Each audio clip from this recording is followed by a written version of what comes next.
Hi friends, welcome to our channel. இன்றைக்கி இந்த வீடியோவில் கீரை கடையில் தான் பார்க்க போகிறோம்.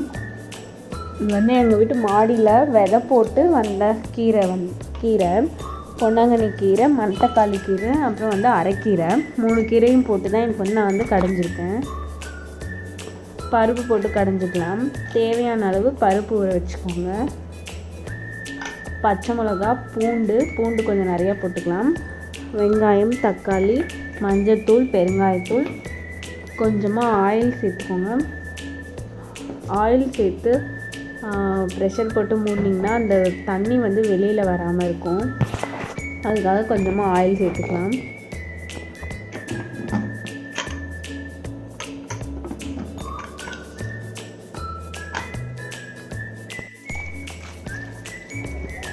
கீரையை 3 to 4 டைம்ஸ் நல்லா வாஷ் பண்ணி எடுத்துக்கலாம். 3லேருந்து 4 விசில் விட்டு எடுத்துக்கோங்க.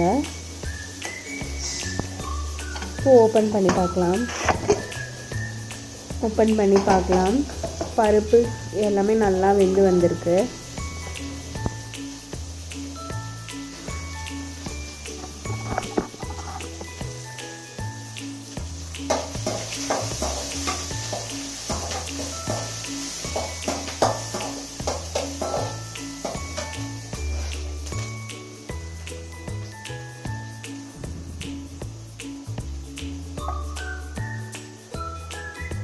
இப்போ க்ளீன் பண்ணி வச்சுருக்க கீரையை சேர்த்துக்கலாம்.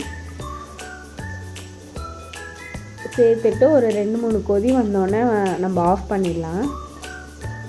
ரொம்ப நேரம் கொதிக்க வச்சிங்கன்னா கீரையோட இந்த க்ரீனிஷ் கலர் சேஞ்ச் ஆகிடும். அதனால் ஒரு 3-4 மினிட்ஸ் மட்டும் வேக வச்சா போதும். வேக வச்சு எடுத்துக்கலாம்.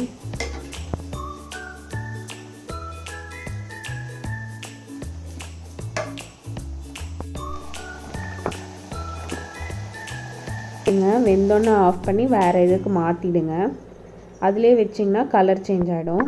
கடைஞ்சி எடுத்துகிட்டு இப்போ தாளிப்பு கொடுத்துடலாம். கடாய் வச்சுட்டு கொஞ்சமாக எண்ணெய் சேர்த்துக்கோங்க. கடுகு, கொஞ்சம் ஜீரகம், பூண்டு நல்லா தோலோடு தட்டி வச்சுருக்கேன். பூண்டு, காஞ்ச மிளகாய் போட்டு தாளிச்சிக்கலாம். தாளித்து கடைஞ்சி வச்சுருக்க கீரையில் சேர்த்துக்கலாம்.